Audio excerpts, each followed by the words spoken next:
السلام علیکم پیارے بچوں، آج کی ہماری کہانی کا نام ہے بطخ کا انڈا اور مرغی کے انڈے۔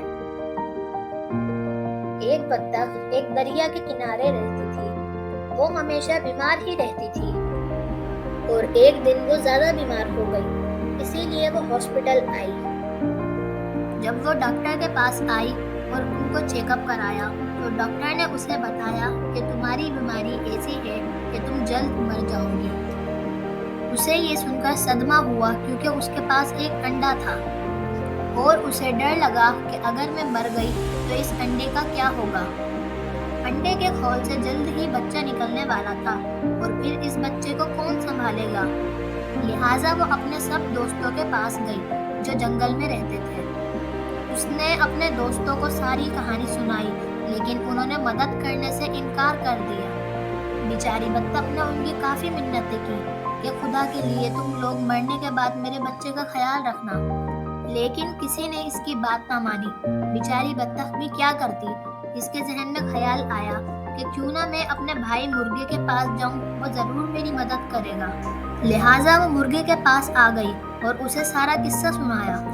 مرغ بھائی، آپ میرے بچے کے ماموں ہو، پلیز آپ ہی میرے بچے کا خیال رکھنا۔ مرغا بولا، میں تمہارے بچے کو رکھ لیتا لیکن میری بیگم مرغی یہ بات نہیں مانے گی، لہٰذا مجھے افسوس سے کہنا پڑ رہا ہے کہ میں یہ کام نہیں کر سکتا، تو تم مجھے معاف کر دینا۔ بطخ ادھر سے مایوس ہو کر اپنے گھر واپس آ گئی اور سوچنا شروع کر دیا کہ اب کیا کیا جائے۔ اچانک اس کے ذہن میں ایک ترکیب آئی اور اس نے موقع ڈھونڈ کر یہ کام انجام دے دیا۔ اس نے اپنا انڈا مرغی کے انڈوں میں چھپا دیا اور خود جا کر ایک درخت کے کنارے بیٹھ گئی۔ اس کے بعد بطخ کی طبیعت اور بگڑ گئی اور ایسی بگڑی کہ اس کو موت ہو گئی۔ جب مرغی کے بچے انڈے سے باہر نکلے تو ان میں ایک بچہ بطخ کا بھی تھا۔ مرغا تو سب جان گیا تھا لیکن اس نے مرغی کو بتانا مناسب نہ سمجھا۔ مرغی نے کافی شور شرابہ کیا اور بولی، میرے بچوں کے ساتھ بطخ کا بچہ نہیں رہے گا۔ مرغے نے اسے کافی سمجھایا لیکن مرغی نے اس کا کہنا نہیں مانا۔ مرغی نے اپنے بچوں کو منع۔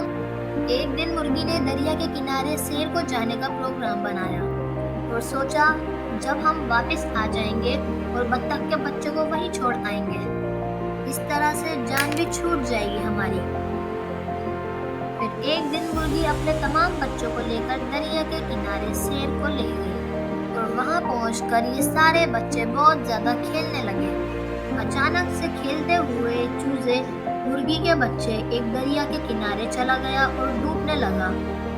مرغی بہت زیادہ چیخنے چلانے لگی لیکن بطخ کے بچے کو تو تیرنا آتا تھا تو وہ جا کر جلدی سے اس چوزے کو باہر نکال کر آ گیا۔ یہ مرغی بہت زیادہ شرمندہ ہو رہی تھی اس بطخ کے بچے کے سامنے۔